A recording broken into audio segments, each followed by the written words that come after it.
افلا يتدبرون القرآن ام على قلوب اقفالها.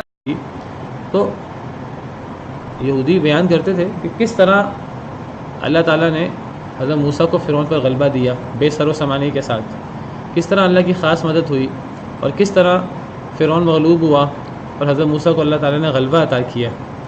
تو اللہ تعالیٰ نے اسی کی طرف اشارہ کرتے ہوئے فرمایا کہ اے قریش، تمہاری طرف ویسا ہی رسول آیا ہے، ہم نے بھیجا ہے جیسا ہم نے فرعون کی طرف رسول بھیجا تھا.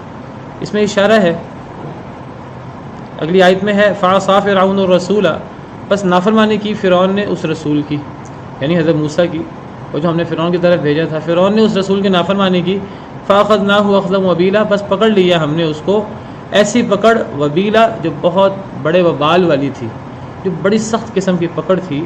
ہم نے فرعون جیسی شخصیت کو جو اس دور کا ایک تہذیب تھی، پوری دنیا کے اوپر اس کا آپ سمجھیے کہ تنتنا تھا اور وہ پوری دنیا پہ غالب تھی، اور فرعون اس کا سربراہ تھا.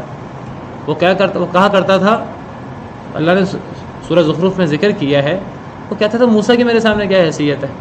وہ کہتا تھا وَنَادَى فِرْعَوْنُ فِي قَوْمِهِ، فرعون نے اپنی قوم میں آواز لگائی، اپنی قوم میں خطاب کیا اور کہنے لگا قَالَ يَا قَوْمِ أَلَيْسَ لِي مُلْكُ مِصْرَ وَهَٰذِهِ الْأَنْهَارُ تَجْرِي مِن تَحْتِي، کیا یہ ملک مصر میرے نیچے نہیں ہے؟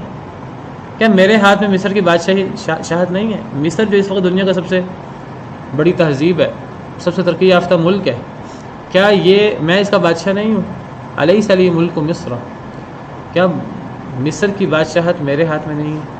وَهَٰذِهِ الْأَنْهَارُ تَجْرِي مِن تَحْتِي، یہ سارے سمندر، دریا، نہریں یہ میرے نیچے بہتے ہیں، میرے حکم کے تابع ہیں.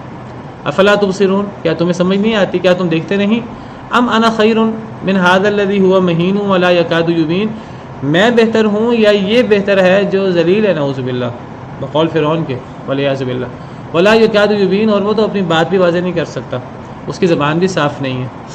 حضرت موسیٰ علیہ السلام کی زبان شروع میں صاف نہیں تھی. تو فرعون کا اتنا تنتنا تھا اور اتنا تکبر تھا اس کا، لیکن اللہ تعالیٰ نے کس طرح حضرت موسیٰ کے ہاتھوں حضرت موسیٰ کو بھیج کر فرعون کو تباہ و برباد کر دیا، قبطیوں کو تباہ و برباد. إن هذا القرآن يهدي للتي هي أقوم ويبشر المؤمنين الذين يعملون الصالحات أن لهم أجرا كبيرا.